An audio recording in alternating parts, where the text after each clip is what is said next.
March 23rd, 1945. 0642 hours. Rhine River, Germany. The Panther tank's turret exploded from the inside. No warning, no incoming artillery shell, no anti-tank rockets streaking across the morning sky. Just a spark on the rear deck, then fire, then hell. Flames shot 15 feet into the cold air. Black smoke rolled across the defensive line. The 54-ton machine became a crematorium in seconds. 5 men inside. None escaped. 300 meters away, Corporal Friedrich Adler watched through his binoculars. 28 years old, veteran of the Eastern Front. He'd seen tanks destroyed before countless times, but not like this. This was the 7th tank in 2 days. Each time the same pattern. A single shot from across the river. A small impact.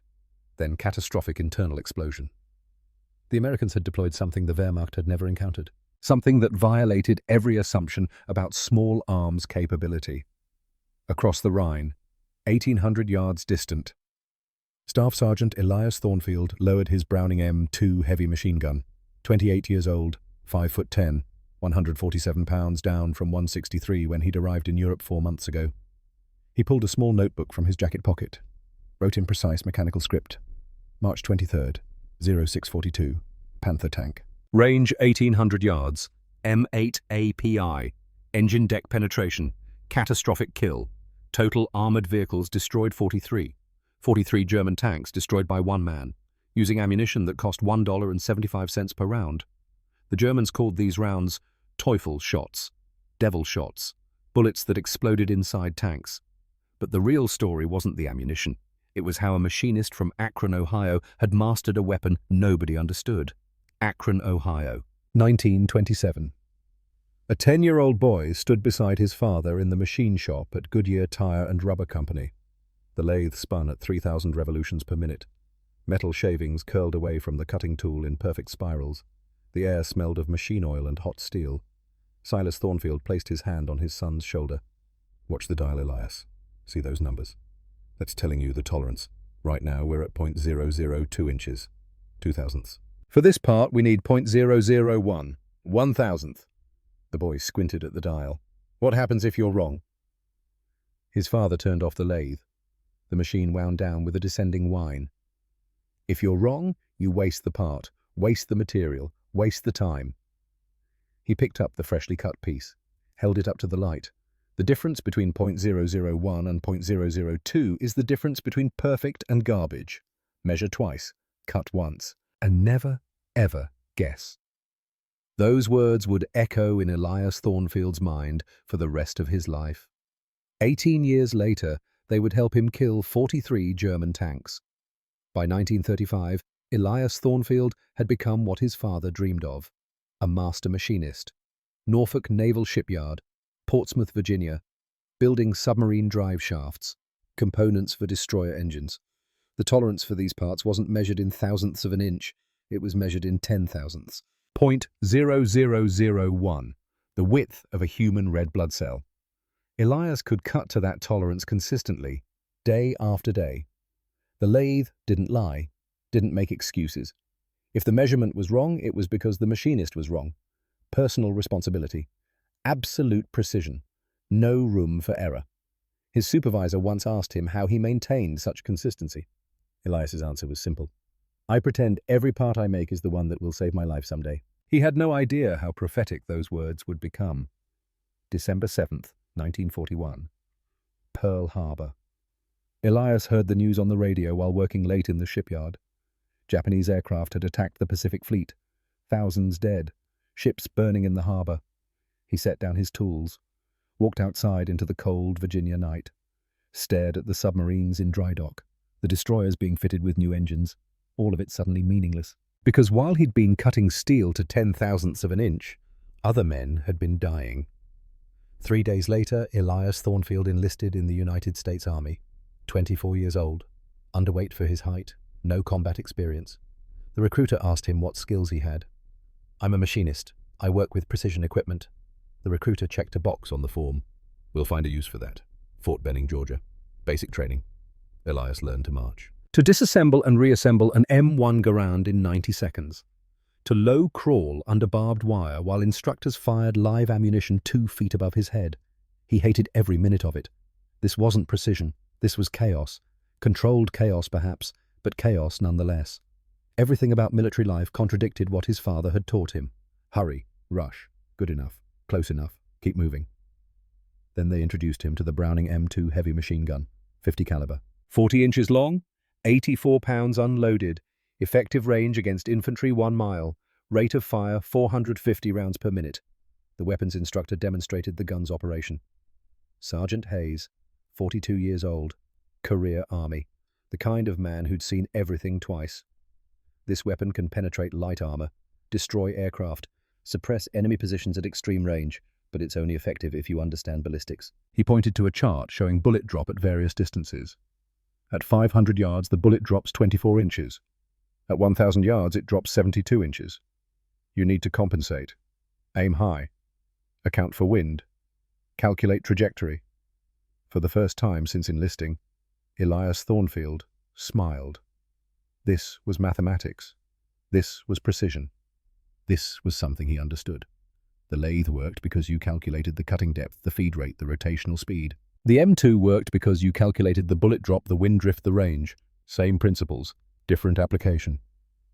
August 1944, Normandy, France. The 2nd Armoured Division landed 2 months after D-Day. Elias's unit was assigned to push inland. By November, they'd reached the Hurtgen Forest. 50 square miles of dense evergreen forest along the German-Belgian border. The Americans called it the meat grinder. The Germans called it the death factory. Both were accurate. The 28th Infantry Division went into the Hurtgen in early November. 10 days later, they came out with 6,184 casualties, 62% losses. The 9th Infantry Division replaced them. 2 weeks later, they'd suffered similar casualties, and everywhere German armor dominated.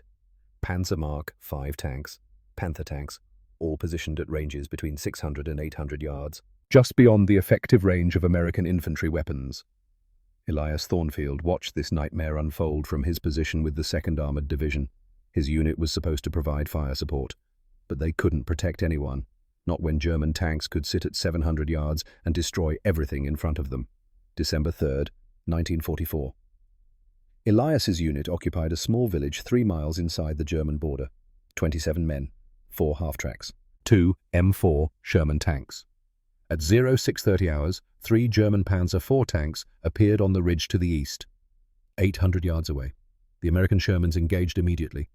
But accuracy at 800 yards against moving targets in morning fog was poor. The German tanks didn't move. They didn't need to. They fired from hull-down positions, hidden behind the ridge, only the turrets visible. The first German shell hit the lead Sherman in the turret. The tank exploded. Ammunition cooked off. The turret flew 15 feet into the air, landed upside down 30 yards away. The second Sherman tried to maneuver.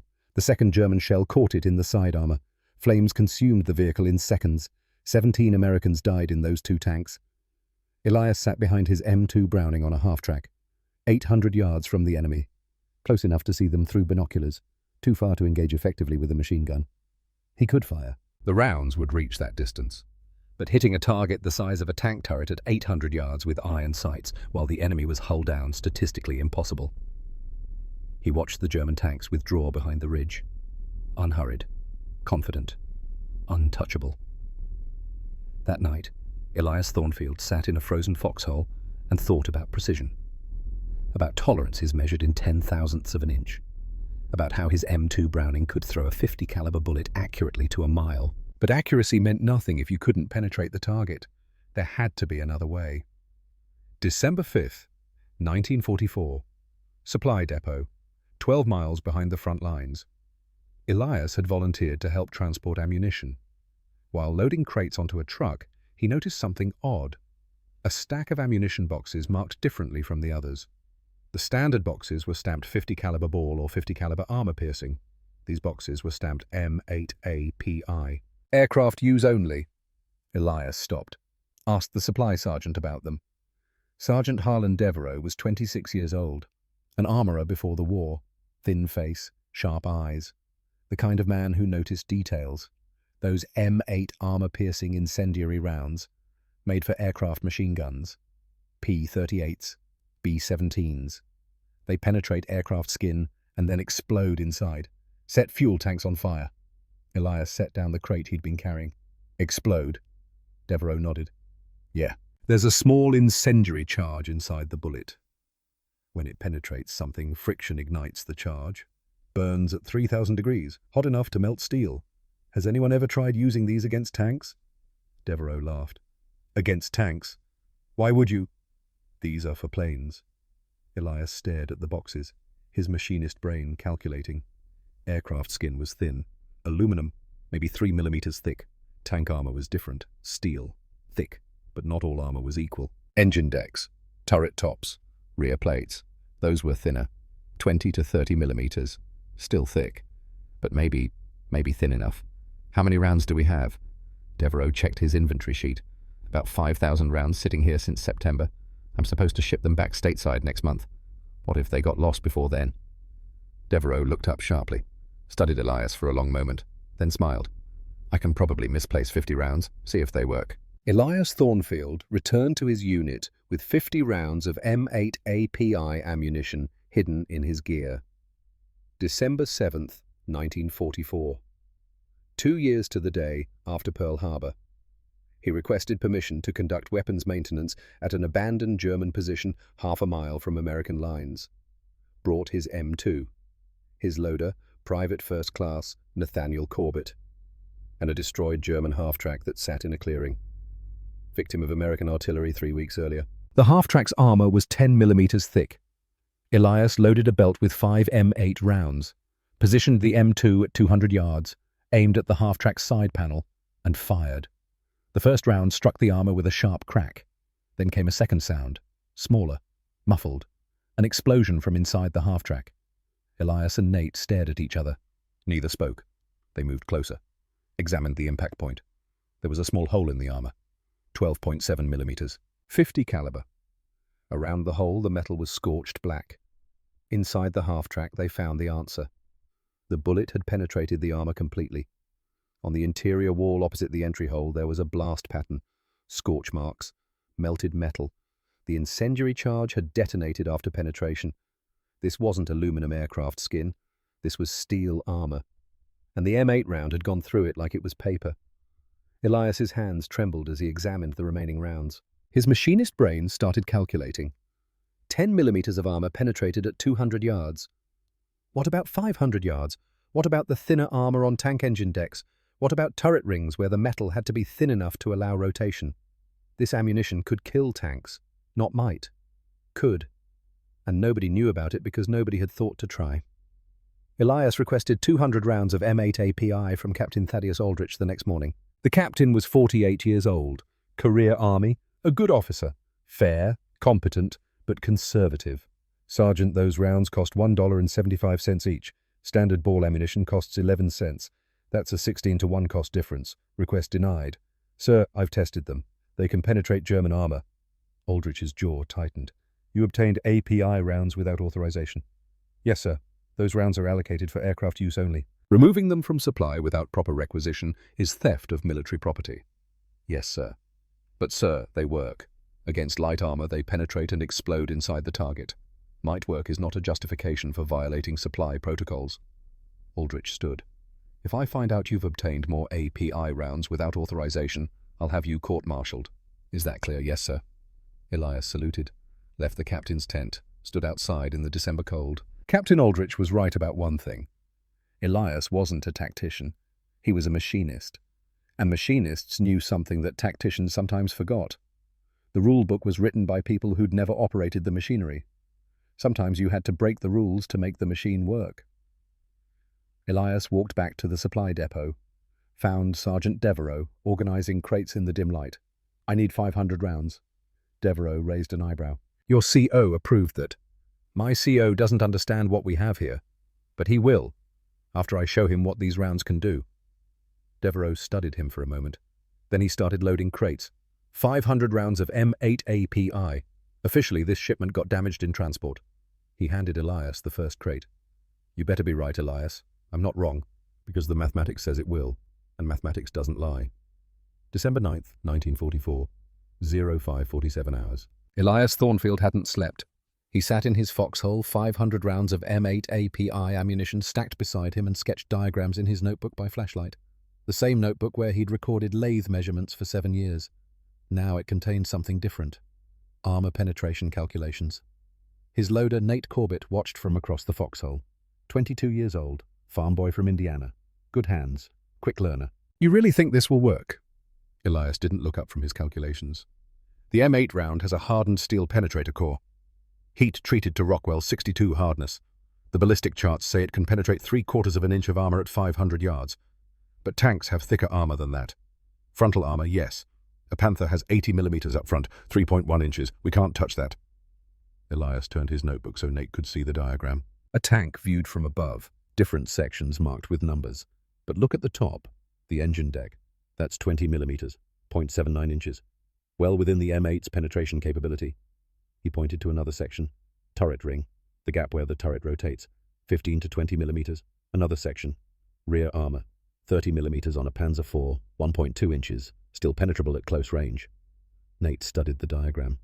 So we can't kill a tank from the front. But from the sides, top or rear, we have a chance. If we aim precisely, if we calculate bullet drop correctly, if we account for wind and range. Nate was quiet. Then he smiled. You really are crazy. You know that. Probably. But normal doesn't win wars. 0-6-12 hours. The German counterattack came without warning. Artillery first. 88mm shells screaming overhead. Then machine gun fire. Then the deep mechanical growl of German tank engines. Elias grabbed his binoculars. Through the morning fog, he saw them. 3 tanks moving down the road from the east. Panzer IV medium tanks, 850 yards away. The American Sherman tanks were 3 miles back. Artillery support was engaged elsewhere. Anti-tank guns were positioned to cover a different approach. The infantry companies in the direct path of the German advance had nothing that could stop armor at this range. Nothing except Elias Thornfield and his M2 Browning. Elias loaded the first belt. His hands moved automatically. 7 years of machinist training, every motion precise. 4 M8 API rounds, 1 armor-piercing, 1 tracer. Repeat. Nate fed the belt into the gun. Range, 850 yards, maybe 900. Wind. Elias licked his finger, held it up, 5 miles per hour, left to right. The lead Panzer IV stopped at 800 yards. Hull down behind a low rise, only the turret visible. The turret rotated, targeting American infantry positions. Elias made his calculations. At 800 yards, the 50 caliber bullet would drop approximately 40 inches. Wind would push the bullet right, maybe 6 inches of drift. The engine deck was on the rear of the tank, currently not visible. But tanks don't sit still forever. Elias waited. His finger rested on the trigger, not pulling, just touching. The Panzer's turret fired, the shells screamed over American positions. Impacted 200 yards behind the line. The tank began to rotate, searching for new targets. As it turned, the rear deck came into view. The engine compartment. The thinnest armor on the entire vehicle. Elias aimed 4 feet high, 6 inches left to compensate for wind drift, and fired. The Browning M2 bucked against his shoulder. 50 caliber rounds crossed 800 yards in less than 2 seconds. Elias fired in controlled bursts. 7 rounds. Pause. Observe. Adjust. Through the iron sights he saw impacts. Sparks on the tank's rear deck. Most rounds missed. Hit the ground. Ricocheted off heavy armor. But the 5th round hit something different. There was a spark, then a flash, then smoke. Black smoke pouring from the engine compartment. The smoke intensified. Flames appeared, small at first, then growing. The tank's engine was on fire. The hatches flew open. 5 men bailed out, scrambling, panicked. The flames reached the fuel tanks. The explosion was a deep, concussive thump that Elias felt in his chest from 800 yards away. Elias lowered the M2, stared at the burning Panzer. Nate was shouting something. Elias couldn't hear him over the ringing in his ears. He'd done it. He'd actually done it. The mathematics had worked.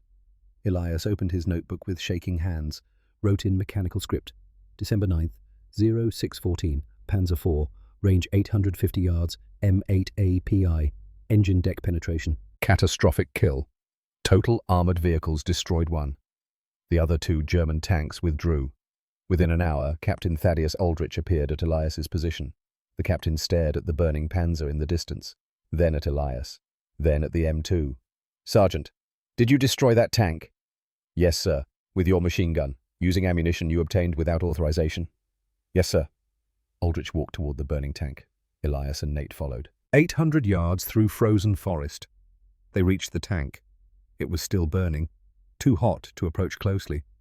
But Aldrich didn't need to get close. He could see the entry hole from 30 yards away. Small, precise. On the rear engine deck, 12.7 millimeters. Around the hole, the metal was scorched and buckled from the inside. Aldrich circled the tank slowly, finally spoke. Sergeant Thornfield, you stole military property, conducted unauthorized weapons testing, violated procurement protocols. Yes, sir. I should court-martial you. Yes, sir. Aldrich turned to face him. How many rounds do you have left? 493, sir. Tell Sergeant Devereaux those rounds are no longer being shipped anywhere. They're being allocated to 2nd Armored Division, effective immediately. Aldrich continued. You just proved that an $84 machine gun can kill a tank that costs $50,000. Using ammunition that costs less than $2 per round. He paused. I want you to document exactly what you did. Range, ammunition pattern, aim point, ballistic calculations, everything. Write it down like you're teaching someone who's never seen a machine gun before. Yes, sir. Good work, Sergeant. That night, Elias Thornfield filled 12 pages of his notebook, not with kill counts, with doctrine, ammunition pattern, mixed belt loading, 4M8 API, 1 armor piercing, 1 tracer. Repeat. Reasoning API for penetration and incendiary effect. AP for backup. Tracer for trajectory observation. Aim points. Primary engine deck. Thinnest armor. 20 to 30 millimeters. Contains fuel lines. High vulnerability. Secondary turret ring. Thin metal gap. 15 to 20 millimeters. Tertiary rear hull. 30 to 40 millimeters. Never engage frontal armor. Beyond M8 penetration capability. Ballistic compensation. 500 yards, aim 18 inches high. 800 yards, aim 40 inches high. 1,000 yards, aim 72 inches high. Fire discipline. Burst length 7 to 15 rounds. Pause between bursts 5 seconds minimum. Observe impact. Adjust aim. Displacement. After engagement, move immediately. 100 yards minimum. German counter-battery fire will target your position within 3 minutes. This wasn't just a personal reference. This was a training manual, because Captain Aldrich had already sent word up the chain of command. And the chain of command was interested. Elias Thornfield closed his notebook, stared at the December sky. Somewhere out there, German tanks were dug in, waiting, confident in their armor, confident in their superiority. They had no idea what was coming. The mathematics of war had changed, and Elias Thornfield held the equation. December 10th, 1944, 0720 hours. Elias Thornfield sat behind his M2 Browning in the same position he'd occupied yesterday. The burned-out Panzer IV still smouldered 400 yards to the east, black smoke rising into the grey December sky. A monument to what was possible. Word had spread overnight. Officers visited, asked questions, examined the wreckage, took photographs, measured the entry hole, calculated angles. But Elias wasn't thinking about visitors. He was thinking about the mathematics. If 1 tank could be destroyed this way, then 2 could, then 10, then however many it took. At 0735, 2 German Panzer IVs appeared on the eastern ridge, 900 yards distant, moving slowly, cautiously. They'd learned from yesterday. Elias loaded a fresh belt, the same pattern he'd documented last night. 4M8 API, 1 armor piercing, 1 tracer. Repeat. Nate fed the belt smoothly. No wasted motion. They'd already developed a rhythm. The lead Panzer stopped at 850 yards. Hull down. Turret scanning. Elias calculated. 40 inches high, 7 inches left for wind. Engine deck visible when the tank rotated. He waited. The Panzer turned, exposing its rear quarter. Elias fired. Burst of 8 rounds. The 4th round penetrated. Smoke. Fire. Explosion. The crew bailed out. 3 made it, 2 didn't. The 2nd Panzer tried to retreat, reversed at full speed. But reversing exposed the engine deck even more. A larger target. Easier shot. Elias adjusted. Fired again. Penetration on the 2nd burst. Same result. Smoke. Fire. Catastrophic kill. 2 tanks in 4 minutes. Elias wrote in his notebook. December 10th. 2 Panzer IVs.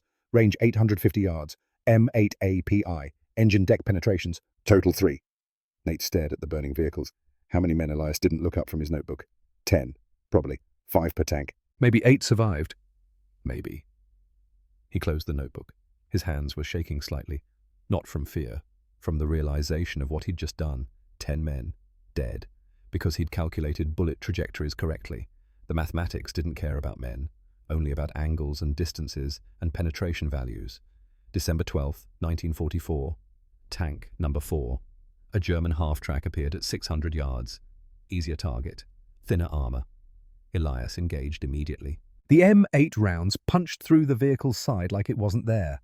Fire erupted, men scrambled out.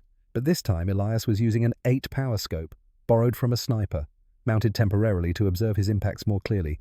Through the scope he saw them, not targets, not silhouettes. Men, individual human beings.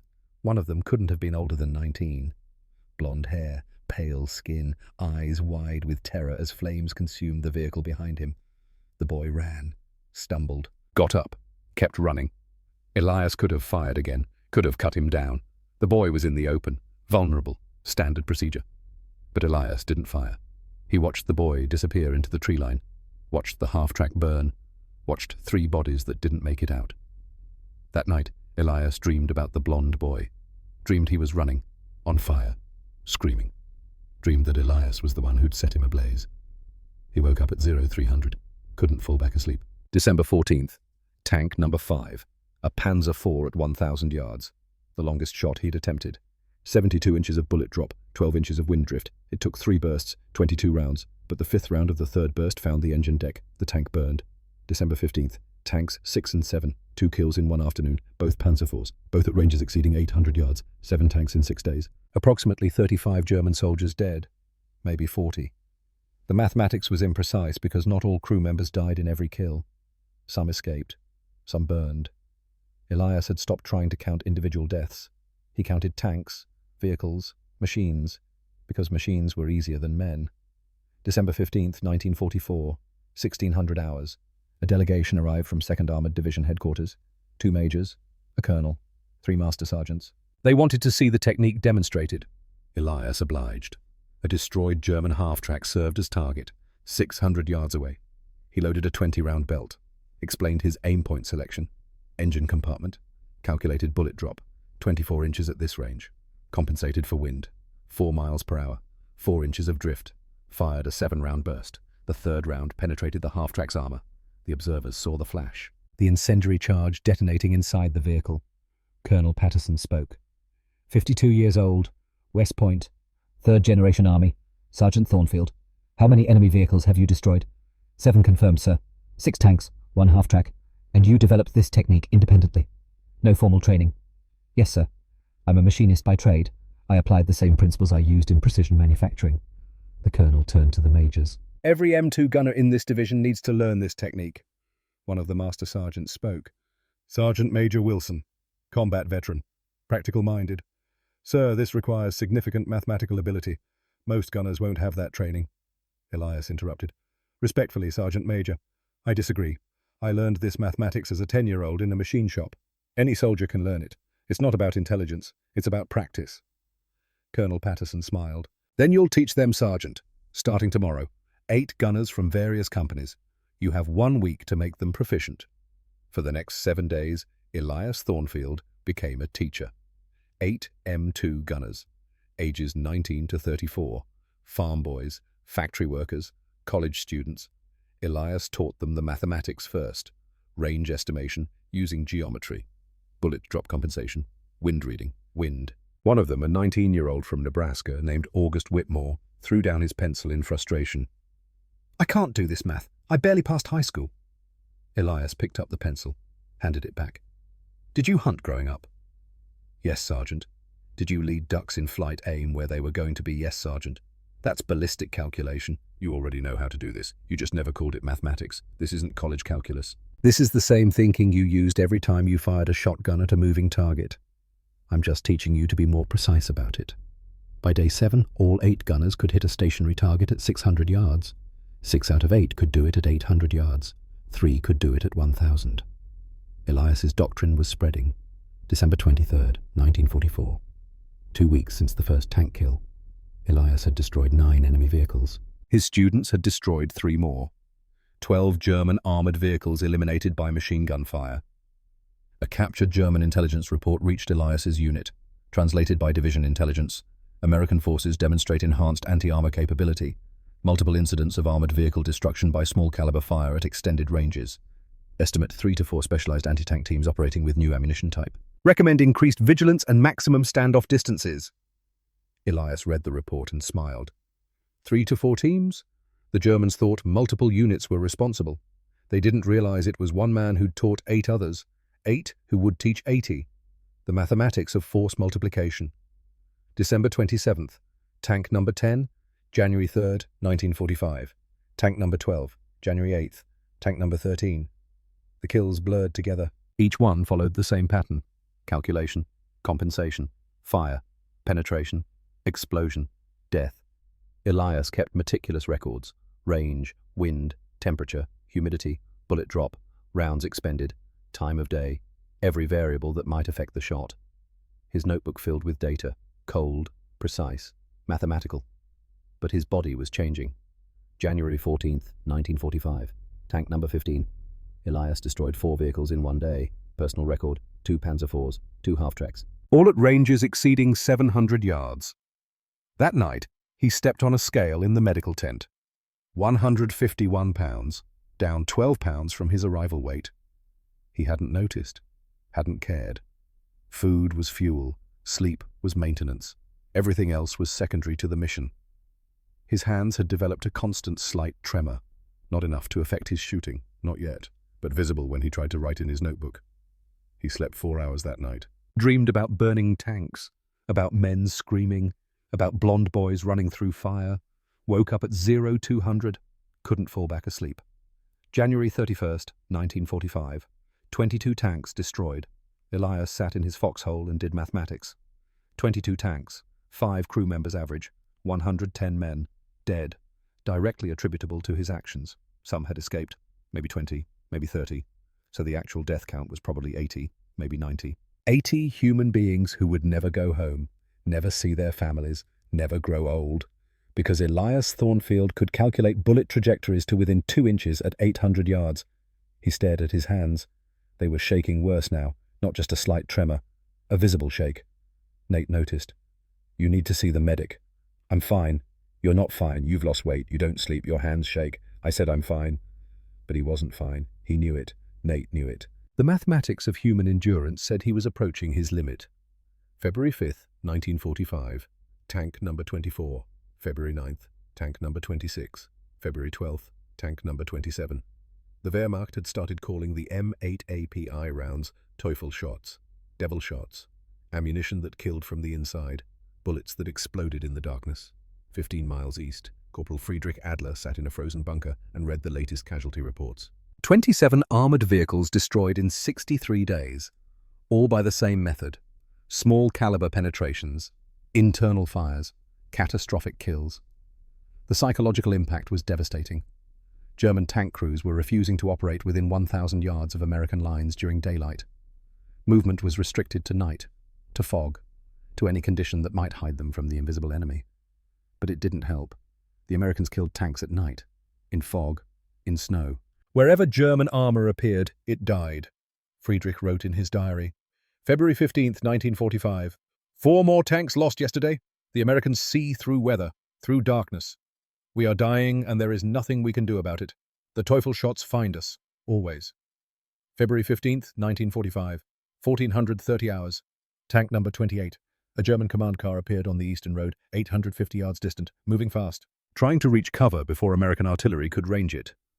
Elias tracked it through his sights, calculated the lead. The command car was moving at approximately 30 miles per hour, 44 feet per second.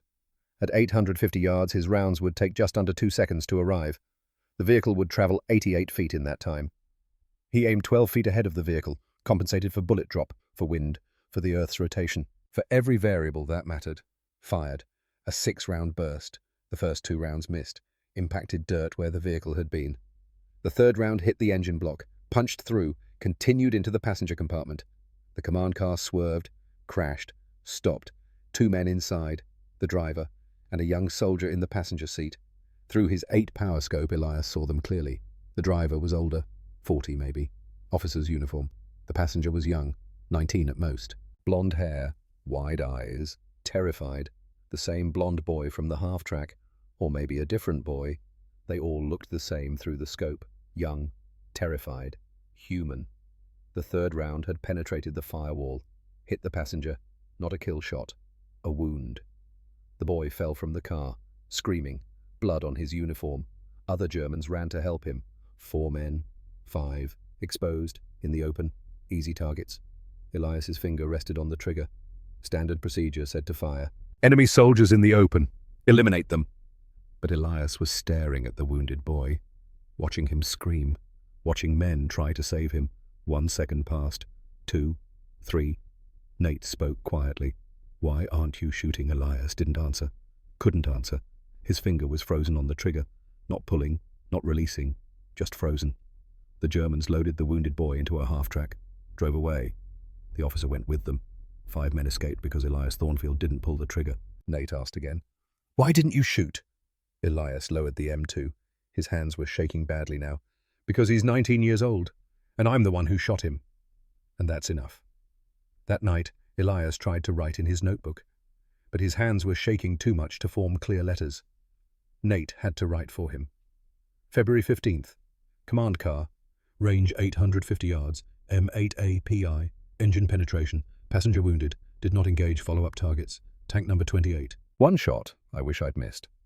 The next morning, Medical Captain Jonas Harwell found Elias in his foxhole. Harwell was 43 years old. Boston. Surgeon before the war. He'd seen enough combat stress to recognize the signs. Sergeant Thornfield. You need to come off the line.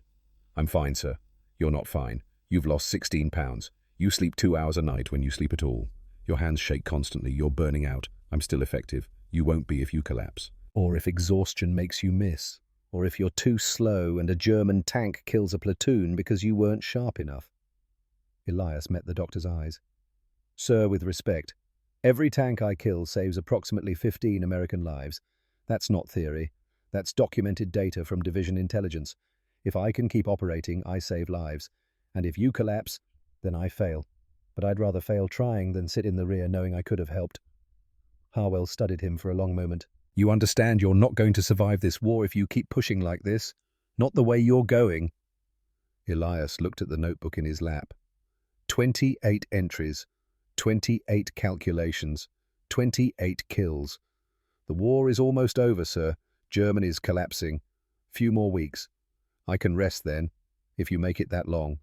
I will, sir. Harwell sighed. Fine. But you're getting daily medical checks, and if I see you getting worse, you're done. No arguments. Understood, sir. February 16th through March 20th, 1945. 33 days. 8 more tanks destroyed. Tanks 29 through 36, but each kill took longer, required more rounds, more time, more effort. Elias's weight dropped to 147 pounds, 16 pounds below his arrival weight. His uniforms hung loose. His face was gaunt, dark circles under his eyes. Sleep came in 90-minute increments, never longer, always interrupted by dreams, burning tanks. Screaming men, blonde boys running through fire. His hands shook constantly now, even when he wasn't shooting, even when he was sitting still, a visible tremor that made writing impossible. The 8 power scope helped, let him see impacts more clearly, make faster corrections, but it also let him see the men inside the tanks more clearly, see their faces, their fear, their deaths. Tank 31, a Panzer IV at 900 yards. Elias saw the commander through the scope, standing in the turret, scanning for targets. 40 years old, maybe. Grey hair, experienced. Elias fired. The round hit the turret ring, penetrated. The commander fell, disappeared inside. The tank burned. Tank 34, a half-track. The crew bailed out before the fire reached the fuel tank. Elias watched them run, counted them. 6 men, all escaped. He didn't fire on them. Didn't try to kill men who'd already abandoned their vehicle. Standard procedure said to engage. But Elias had stopped following standard procedure. He was killing machines now, not men. Because if he thought about the men, he couldn't pull the trigger. Tank 36, March 20th. A Panzer IV at 1,000 yards. Twilight. Difficult conditions, poor visibility. It took Elias 6 bursts, 43 rounds, to achieve 1 penetration. Normally it took 1 or 2 bursts. 10 to 15 rounds. Nate helped him back to the foxhole that night. Elias could barely walk. Exhaustion, dehydration, malnutrition, combat stress. Tomorrow, Rhine crossing. Operation Plunder. Largest operation since D-Day. Elias sat in the darkness and stared at his notebook. 36 tanks, 180 confirmed deaths, probably closer to 200. 200 men who died because he could calculate angles. His hands were shaking so badly he couldn't hold the notebook steady. Nate took it, opened to a blank page. "What do you want me to write?" Elias closed his eyes. March 20th, 1945. Eve of Rhine crossing. 36 tanks destroyed. Approximately 200 men dead. Tomorrow we cross the river. Tomorrow it ends. Nate wrote it down, then looked at Elias. "You really think tomorrow ends it?" Elias opened his eyes, stared into the darkness. "It has to, because I don't have anything left after tomorrow." 1,000 yards to the east, Friedrich Adler sat in a different bunker and wrote in his own diary. March 20th, 1945. 36 tanks lost to the Teufel shots. We have orders to defend the Rhine at all costs. Every tank, every gun, every man. The Americans cross tomorrow, and we will all die trying to stop them. He closed his diary, checked his rifle, loaded fresh magazines. Tomorrow the devil comes across the river, and we will see if courage can stop mathematics. 2 men, 2 notebooks, 2 different languages. Both knew tomorrow would be the end. Neither knew they would meet again. 22 years later. In a veterans hall in Cleveland. Both carrying the same weight, the same mathematics, the same cost. But that was still to come. Tomorrow was the Rhine. Tomorrow was Operation Plunder. Tomorrow Elias Thornfield would kill 7 more tanks and lose the last piece of his humanity in the process. March 21st, 1945. 05:45 hours. Rhine River, Germany. The landing craft cut through dark water. 38 men packed inside. Steel hull, no windows, no visibility. Just the sound of the engine and the smell of diesel fuel and fear. Elias Thornfield sat near the front. M2 Browning disassembled across his lap. 84 pounds of weapon. He weighed 147 pounds, 39 pounds less than when he'd arrived in Europe. The artillery bombardment started at 05:30. Thousands of guns firing simultaneously. The largest concentrated firepower since D-Day. The sound was physical. A pressure wave that compressed the chest, made breathing difficult. The landing craft shook with each impact. Water sloshed over the sides. Cold. February melt mixed with morning rain. Nate Corbett sat across from Elias, loading ammunition belts, 4M8 API, 1 armor piercing, 1 tracer, repeat. The pattern they'd used for 103 days. "You ready?" Elias didn't answer. Couldn't answer. His hands were shaking so badly he could barely hold the weapon. He focused on breathing, on keeping his vision clear, on not thinking about what was coming. 0600 hours. The landing craft hit the eastern shore. The ramp dropped. Men poured out into waist-deep water. Machine gun fire cut through the morning air. Artillery shells impacted. Explosions, smoke, chaos. Elias waded through the water, reached the shore, found cover behind a destroyed bunker. Nate was right behind him.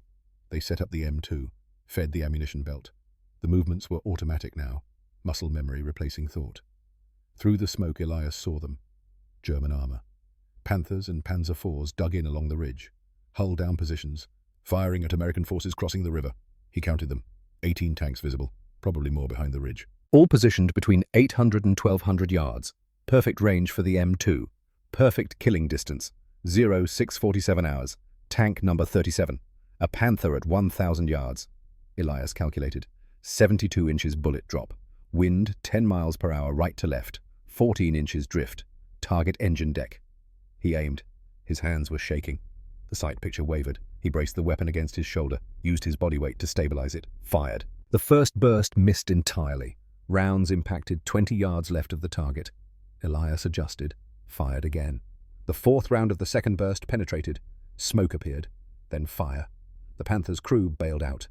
Too late. Ammunition cooked off. The explosion killed 3 of them. Elias lowered the M2, vomited. Nate grabbed his shoulder. "You okay?" Elias wiped his mouth, loaded a fresh belt. "I'm fine.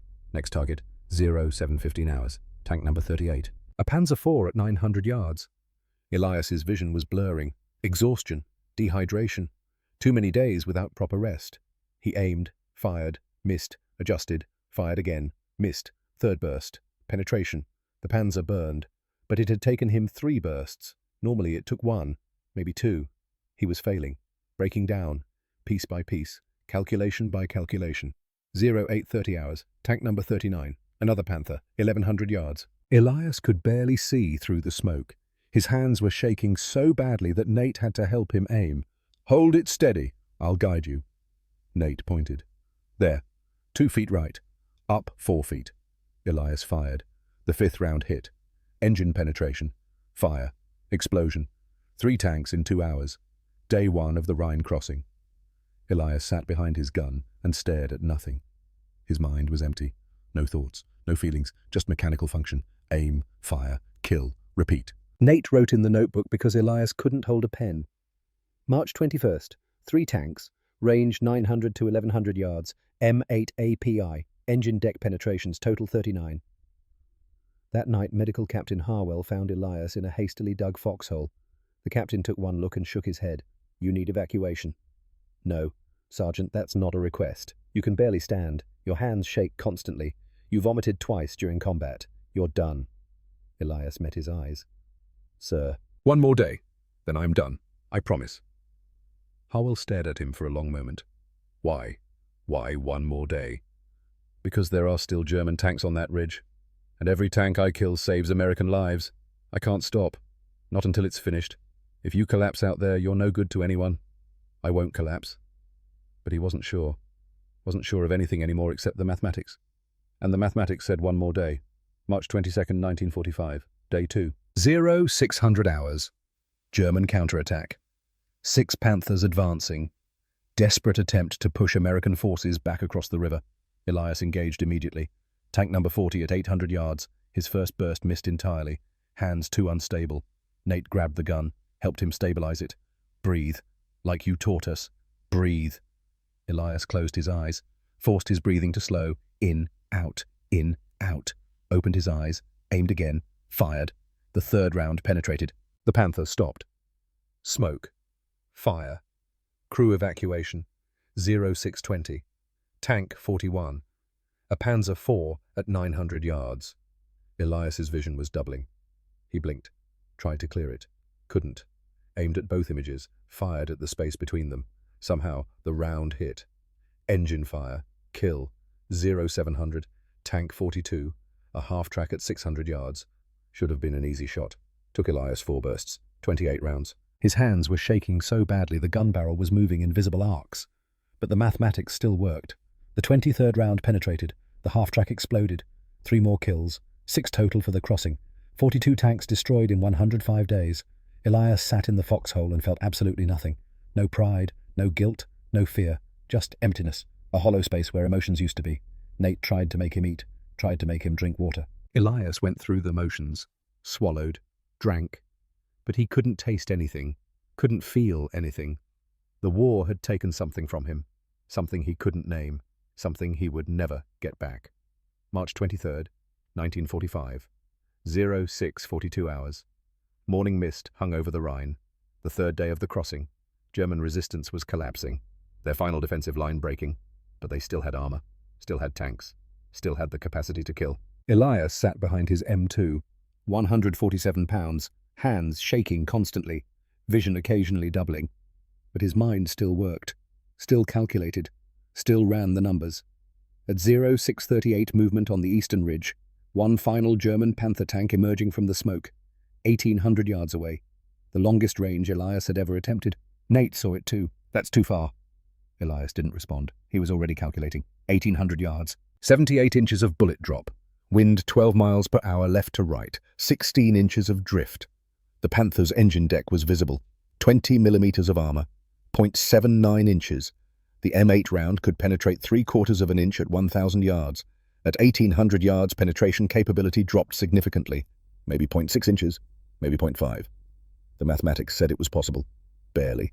The margin of error was almost 0, but possible. Elias loaded a fresh belt.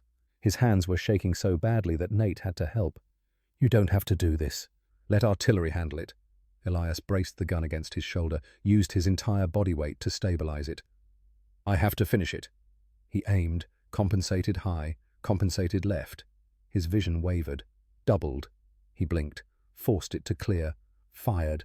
The first burst missed. Rounds impacted 30 yards short, kicked up dirt and smoke. Elias adjusted, aimed higher, further left. Fired again. The fifth round of the second burst crossed 1,800 yards in 2.3 seconds. Dropped 78 inches from bore axis, drifted 16 inches right from wind, travelled through morning mist and smoke and the accumulated chaos of 3 days of combat, and hit. A small spark on the Panther's rear deck, 12.7 millimeters of hardened steel punching through 20 millimeters of armor. The incendiary charge ignited. 3,000 degrees. Melting steel, igniting fuel lines. The Panther's engine exploded. Flames shot 15 feet into the air. Black smoke rolled across the ridge. The crew tried to bail out. The commander made it, fell from the turret, stumbled away, on fire. The other 4 crew members never emerged. The ammunition cooked off. Secondary explosions ripped the tank apart. Pieces of armor plating flew through the air, landed 200 yards away. Elias lowered the M2, stared at the burning Panther across the river. Felt nothing. No satisfaction, no pride, no guilt, no horror. Just emptiness. Complete and total emptiness.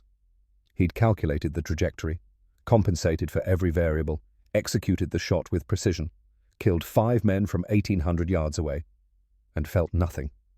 Nate was shouting something. Elias couldn't hear him, couldn't hear anything except a high-pitched ringing in his ears. The notebook was in Nate's hands. He was writing. Elias couldn't read the words, couldn't focus his eyes. Nate showed him the page. March 23rd, 1945. 0642. Panther tank. Range 1,800 yards. M8API. Engine deck penetration. Catastrophic kill. Total armored vehicles destroyed 43. 43. Elias did the mathematics automatically. 43 tanks. 5 crew members average, 215 men, dead, directly attributable to his actions. 215 human beings who would never go home. 215 mothers who would receive telegrams. 215 families destroyed. Because Elias Thornfield was very, very good at calculating bullet trajectories. He closed his eyes, tried to feel something. Anything. Remorse, guilt, pride, fear. Nothing came. The war had burned out everything inside him, left him hollow, a machine that calculated and killed and felt nothing at all. Captain Harwell appeared 30 minutes later, took one look at Elias and called for a stretcher. Elias didn't resist, didn't argue, let them carry him away from the gun, away from the river, away from the burning Panther that marked his 43rd kill. 6 weeks later, he was in a hospital in England. Combat exhaustion, the doctors said. Severe malnutrition. Post-traumatic stress. They kept him under observation, tried to get him to talk. He didn't, couldn't. There were no words for what he'd become. May 7th, 1945, VE Day. Germany surrendered. Elias Thornfield sat in a hospital bed and stared at the wall. Other patients celebrated, cheered, cried with relief. Elias felt nothing. The war was over. But the mathematics remained. 43 tanks, 215 men. The numbers didn't change because a treaty was signed. June 19th, 1945. Akron, Ohio. Elias stepped off the train. Uniform hanging loose on his frame. Duffel bag over one shoulder. Notebook locked in a footlocker that would go directly to the basement. His father, Silas Thornfield, waited at the station. 63 years old. Grey hair, weathered hands. He looked at his son and said nothing. There was nothing to say. They both knew what had happened, what war did to men. They drove home in silence. June 25th. Elias returned to work at Goodyear. Same lathe, same tolerances, same precision work. As if nothing had changed. Except everything had changed. October 7th, 1945. Elias met Ruth Abernathy at a church social. 23 years old, librarian, kind eyes, patient disposition. They married 6 months later. She never asked about the war, never pressed, never demanded explanations for the nightmares that woke him 3 nights a week, for the way his hands shook when he tried to write, for the locked box in the basement that he never opened. She understood somehow that some things couldn't be spoken. They had 4 children over the next 10 years, 2 boys, 2 girls. Elias taught them precision, measure twice, cut once, never guess. He was a good father, present, attentive, but distant in some fundamental way. A part of him locked away where no one could reach it. 37 years at Goodyear. Same job, same lathe, same measurements. The precision work kept him sane, or kept him functional. He wasn't sure there was a difference anymore. When neighbours asked if he'd served, he said yes. When they asked what he'd done, he said, machine gunner. When they tried to ask more, he changed the subject. For 22 years, Elias Thornfield carried the weight of 215 souls in silence. Until November 11th, 1967. Veterans Day, Cleveland, Ohio. Veterans of Foreign Wars Hall. Elias was 50 years old. Grey hair, reading glasses. 20 pounds heavier than his combat weight. He attended because his youngest son Michael had asked him to, practically begged. Please, Dad, just this once. I want to understand what you did. So Elias went. The hall was filled with men in their 40s and 50s, World War II veterans, Korea veterans. They wore their uniforms, displayed their medals, told stories, laughed, remembered. Elias sat alone in a corner, didn't wear his uniform, didn't display medals, didn't tell stories. At 1600 hours, a man approached, slight German accent, maybe 2 years younger than Elias. You were 2nd Armoured Division. Elias looked up. The man was thin, 5'9", weathered face, sharp eyes. Yes, Rhine Crossing, March 1945. Yes. The man sat down without invitation, extended his hand. Friedrich Adler. I was corporal, 6th Panzer Division, defensive positions east of Remagen. Elias stared at the hand, then shook it. Friedrich's grip was firm. Working man's hands. You were machine gunner. M2 Browning. Yes. Friedrich smiled. No humour in it. You killed my friends. 7 tanks in 2 days, March 21st through 23rd. I watched them burn. Silence stretched between them. Other veterans laughed nearby, told stories about Normandy, about Bastogne, about the good times, the victories. Elias and Friedrich sat in their own bubble of silence. I saw the records after war, all destroyed by one gunner, 43 tanks, 105 days. You... Elias nodded slowly. Friedrich's face went pale. 215 men. Maybe more. You counted. I'm a machinist. I count everything. Exactly 215. How did you kill tanks with machine gun bullets? M8 armor-piercing incendiary rounds, made for aircraft, designed to penetrate aluminum skin and explode inside. I used them on thin tank armor, engine decks, turret rings, rear plates. Friedrich leaned back in his chair. We called them Teufel shots.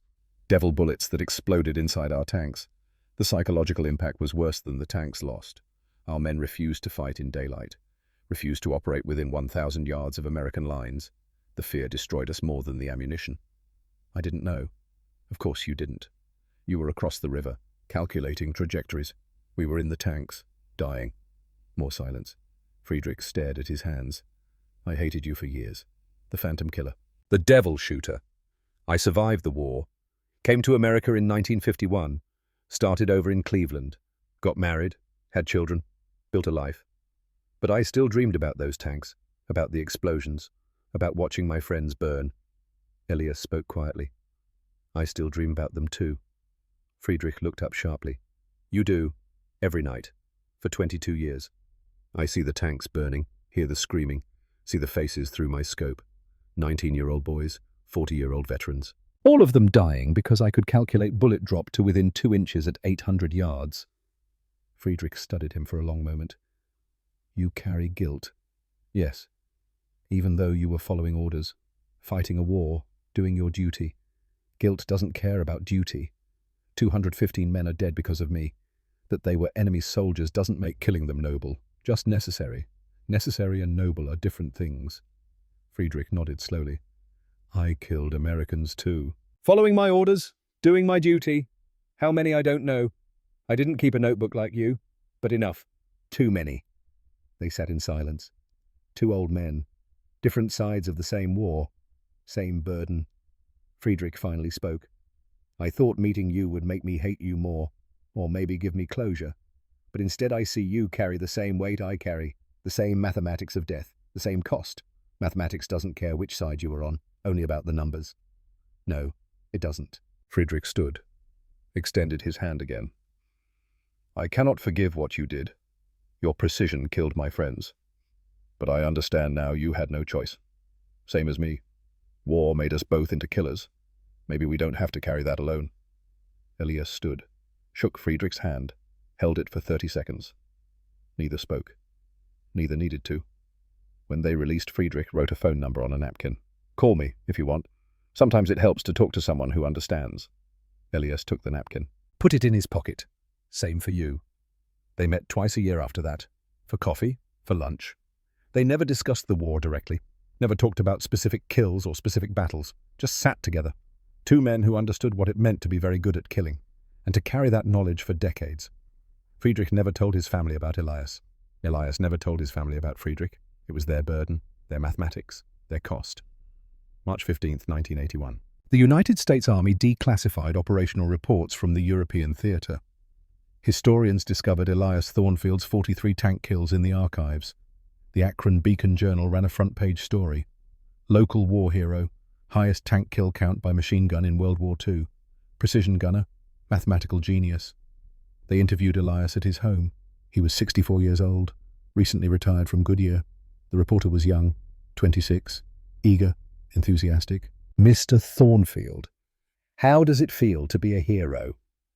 Elias looked at him for a long moment. I'm not a hero. I was a machinist who learned to aim. Many men did extraordinary things in that war. I survived to talk about it. The real heroes didn't come home. But you saved countless American lives. Your technique revolutionized anti-tank tactics. I ended 215 lives, German lives. That they were enemy soldiers doesn't make killing them noble. It makes it necessary. Necessary and noble are different things. The reporter tried to press further. Elias stood up. This interview is over. He refused all subsequent interview requests, refused to attend military ceremonies, refused to accept recognition. The notebook stayed locked in the basement. May 14th, 1997. Elias Thornfield died at home, 80 years old, heart failure, peaceful, surrounded by family. Ruth held his hand. The children were there, the grandchildren. He looked at each of them, smiled slightly. Measure twice, cut once. Never forget the cost. Those were his last words. The obituary in the Akron newspaper mentioned his military service in one paragraph. The rest focused on his 40 years at Goodyear, his children, his grandchildren, his quiet life. That's how he would have wanted it. August 9th, 1997. Michael Thornfield cleaned out his father's basement, found the locked footlocker, broke it open. Inside was a notebook, leather-bound, worn, filled with precise mechanical script. He opened it to the first page. December 9th, 1944. Panzer IV, range 850 yards, M8 API. Engine deck penetration. Catastrophic kill. Total armored vehicles destroyed 1. Michael turned pages. 43 entries, 43 calculations, 43 kills. The final page was dated March 23rd, 1945. Panther tank, range 1800 yards, M8 API. Engine deck penetration. Catastrophic kill. Total armored vehicles destroyed 43. Total confirmed deaths 215 souls. God forgive me. Below that, written in different handwriting, Shakier added years later, he never did. Michael donated the notebook to the Army Ordnance Museum at Aberdeen Proving Ground in 1998. Historians verified the kills, cross-referenced with Wehrmacht records, German after-action reports, American unit histories. All 43 tanks confirmed. All dates, all ranges, all methods. The technique Elias had developed was already being taught in modern military training. The M8 API had evolved into the M20 API, still standard issue in NATO forces, still using the same principles. Penetration, incendiary effect, precision targeting. Elias Thornfield had changed the mathematics of warfare, and the changes were permanent. September 22, 2003. Friedrich Adler died in Cleveland. 86 years old. Pneumonia. His will contained a letter addressed to the Thornfield family. His daughter delivered it. Ruth opened it, read it aloud to the assembled children and grandchildren. To the family of Elias Thornfield. I was Corporal Friedrich Adler, 6th Panzer Division. Your father killed many of my friends during the war. For years I hated him. But when we met in 1967 I understood. He carried guilt for 215 deaths. But his precision shortened the war. Every day the war ended earlier, saved thousands of lives. maybe tens of thousands. The mathematics work both ways. Your father killed 215, but maybe he saved 10,000. He was a good man, forced to be a precise killer. Remember him as a good man. The killing was war's fault, not his. Friedrich Adler. Ruth folded the letter, put it in the notebook with Elias's final entry. The Army Ordnance Museum displays Elias Thornfield's M2 Browning in a prominent position. The placard reads, Browning M2 Heavy Machine Gun, used by Staff Sergeant Elias Thornfield, 2nd Armoured Division, 1944 to 1945. 43 enemy armoured vehicles destroyed using M8 armour-piercing incendiary ammunition. Longest confirmed kill, 1,800 yards. This weapon represents American ingenuity, precision thinking, and the mathematics of warfare. Next to the weapon is the notebook. Open to the final page. The entry from March 23rd. The calculation. The kill. The guilt. 200,000 visitors per year see it. Read the entries. Marvel at the precision. The mathematics. The innovation. Most don't understand what they're seeing. They see a hero. A success story. American ingenuity, triumphing over superior enemy equipment. They don't see the cost, the 215 souls, the 52 years of nightmares, the trembling hands, the hollow eyes, the weight that crushed a good man slowly over decades. They don't see the boy from Akron who learned to measure tolerances to 10,000ths of an inch and applied that precision to killing, who calculated trajectories and compensated for wind and punched holes in armor from impossible distances, who did his duty and paid the price every day for the rest of his life. Ruth Thornfield visited the museum once, in 2004, stood in front of the M2, read the placard, looked at the notebook. A young soldier approached her, asked if she knew anything about Sergeant Thornfield. She smiled sadly. I knew him. He was my husband, and he was the best man I ever met. But the war broke something in him that never healed. He carried those 215 men until the day he died, carried them with precision, with honor, with unbearable weight. The soldier nodded respectfully. He was a hero. Ruth shook her head. He was a machinist who learned to aim. The heroes didn't come home. She left the museum, never returned. Elias Thornfield's gravestone in Akron Cemetery is simple. Ruth chose the inscription, Elias Thornfield, 1917 to 1997. Machinist, father, husband, soldier.